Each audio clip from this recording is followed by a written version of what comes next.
Let us start, students. The subject science of class 7. The topic is human respiratory system. ठीक है? Today's topic is human respiratory system.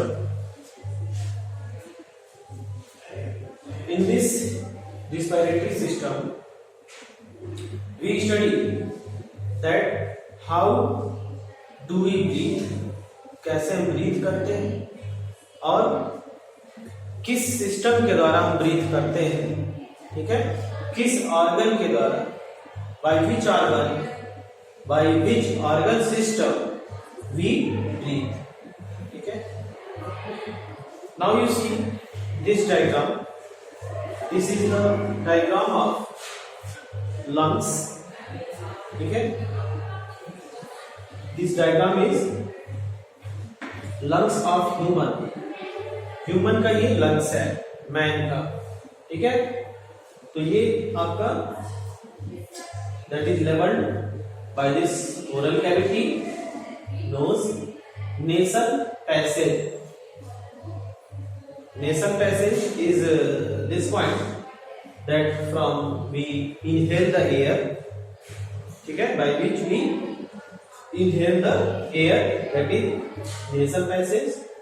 After that go to the pharynx and trachea and finally enters into the both lungs, ठीक है. This is the diaphragm which covered the both lungs to protect the both lungs. So now first we start. Normally we take in air through our nostril.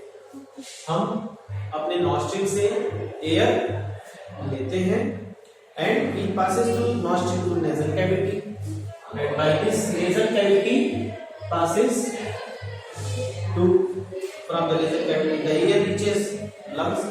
Air जो है lungs तक पहुंचा है by the help of pharynx and trachea. This cavity is surrounded by ribs, और ये जो lungs है इसके ऊपर रिब्स होती है, ऐसे ऐसे बहुत सारी हड्डियां होती हैं. रिब्स मीन्स छाती. तो छाती की हड्डियां इस पर कवर्ड होती है जो प्रोटेक्ट करती है इस लंग्स को, because lungs is the very soft. Lungs जो है बहुत सॉफ्ट होता है. लंग क्या होता है? वेरी सॉफ्ट, बहुत ही सॉफ्ट होता है lungs. Lungs you can remember that lung is consider as a balloon like structure.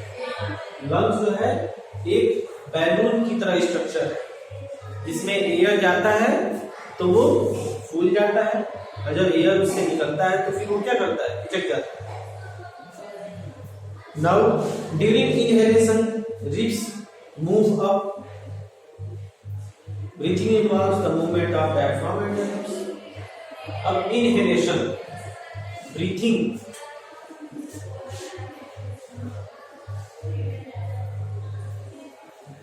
Breathing में कौन कौन सी प्रोसेस होती है? ब्रीथिंग है two process, inhalation and exhalation, ठीक है. inhalation and exhalation ब्रीथिंग में दो प्रोसेस होती है. नाउ inhalation में क्या होता है? that is take in air, take in air. Exhalation में टेक आउट एयर, ठीक है. इनहेलेशन में एयर अंदर लेते हैं और एक्सहेलेशन में एयर को आउट कर देते हैं. दोनों प्रोसेस मिला के होता है वन ब्रीथिंग, ठीक है. विद द ब्रोथ प्रोसेस, ठीक है, वन ब्रीथिंग कंसिडर.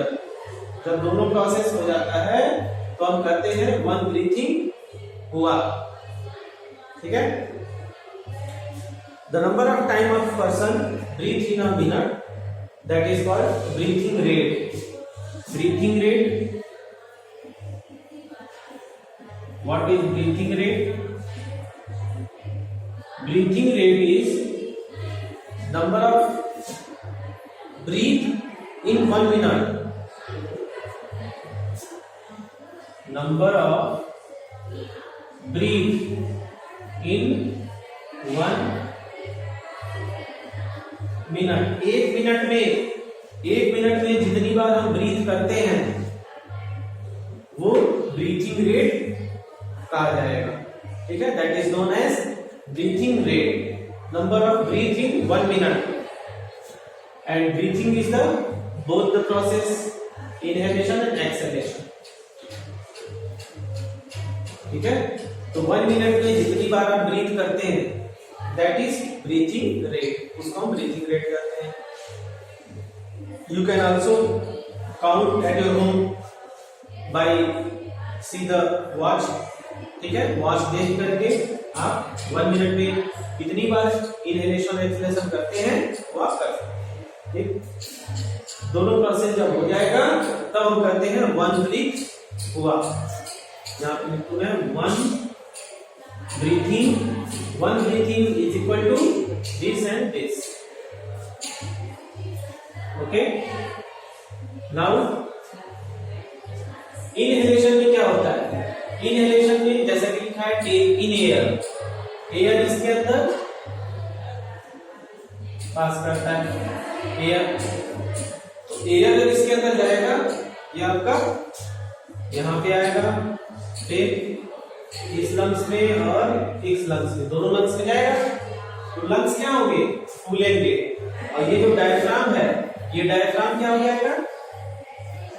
डायफ्राम भी फूल जाएगा, बड़ा हो जाएगा। ठीक है, जब ये लंग्स फूल जाएंगे साइज बढ़ जाएगा तो डायफ्राम भी साइज बढ़ जाएगा, and that is process inhalation.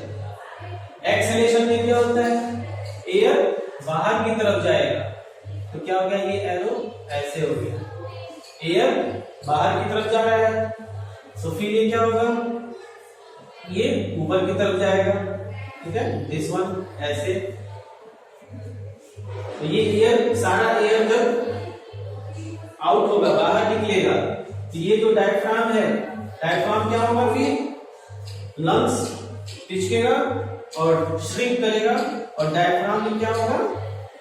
Shrink कर जाएगा, डायफ्राम भी श्रिंक कर जाएगा। ठीक है ना? तो by this way you understand कि कैसे ये एयर जाता है, किस रास्ते से जाता है, फिर वो साइज इसका बढ़ता है, फूलता है, डायफ्राम भी बढ़ जाता है, फिर जब एयर निकलता है तो ये श्रिंक कर जाता है, जिससे कि डायफ्राम भी श्रिंक कर जाता है, श्रिंक हो जाता है। तो this is the function of respiratory system. इस तरह से ये रिस्पायरेशन जो है फंक्शन करता है, इस तरह से ये कार्य करता है हमारा lungs. So in NCERT book there is a clear figure 10.5, that is the figure of inhalation and exhalation, और मैंने भी यहाँ पे फिगर बना के आपको समझा दिया प्रोसेस पूरा। Now what do we breathe out? हम ब्रीथ आउट क्या करते हैं? One thing that take in air, जो एयर हमारे अंदर जाता है तो उससे हम क्या कंज्यूम करते हैं? Oxygen, consume oxygen.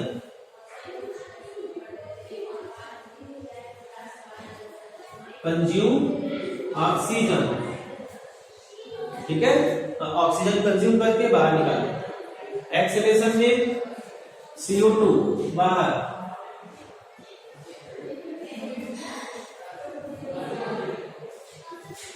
Carbon dioxide, CO2 क्या है? कार्बन डाइऑक्साइड, ये हम बाहर कर देते हैं। ठीक है, तो what do we breathe out? हम ब्रीथ आउट क्या करते हैं? Carbon dioxide. ठीक है, कार्बन डाइऑक्साइड हम बाहर कर देते हैं।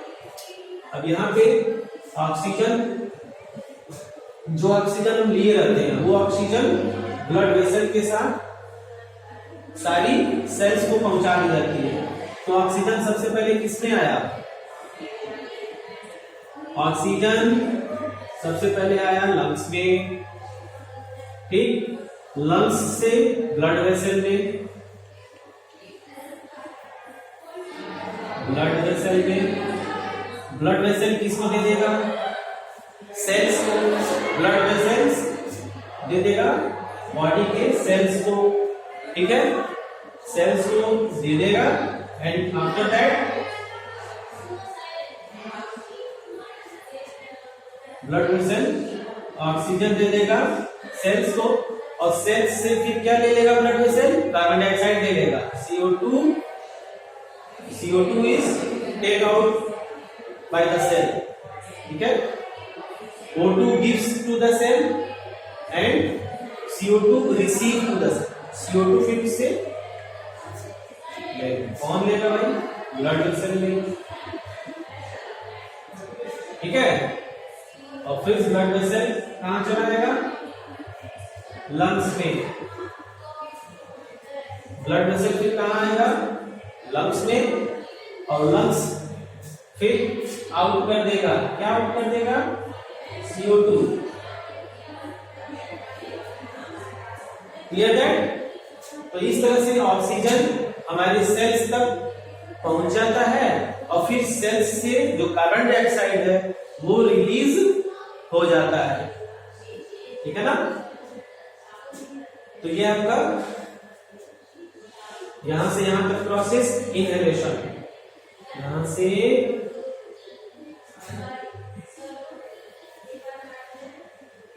यहां तक इनहेलेशन, और फिर एक्सहेलेशन यहां पे,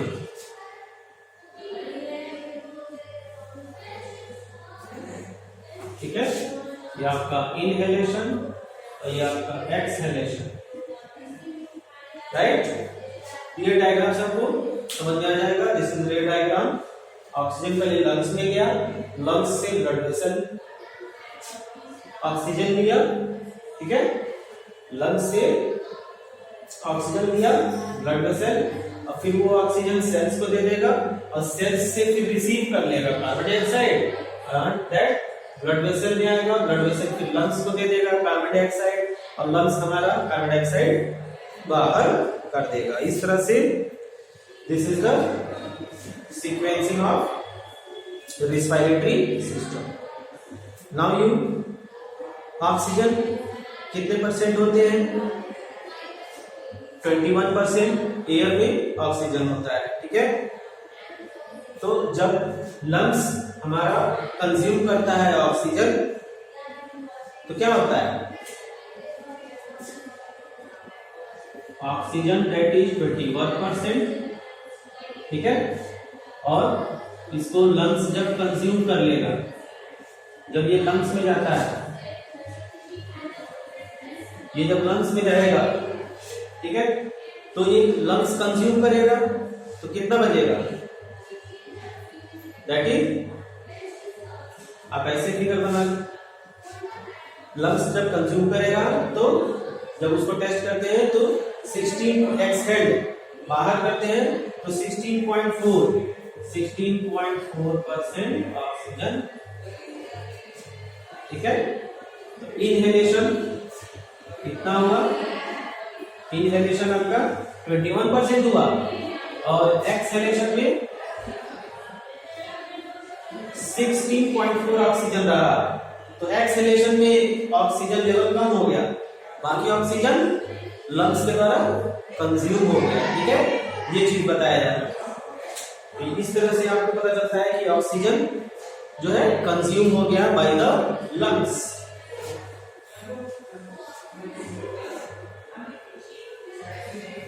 फिर इसी तरह से कार्बन डाइऑक्साइड, इनहेलेशन में कार्बन डाइऑक्साइड कितना था?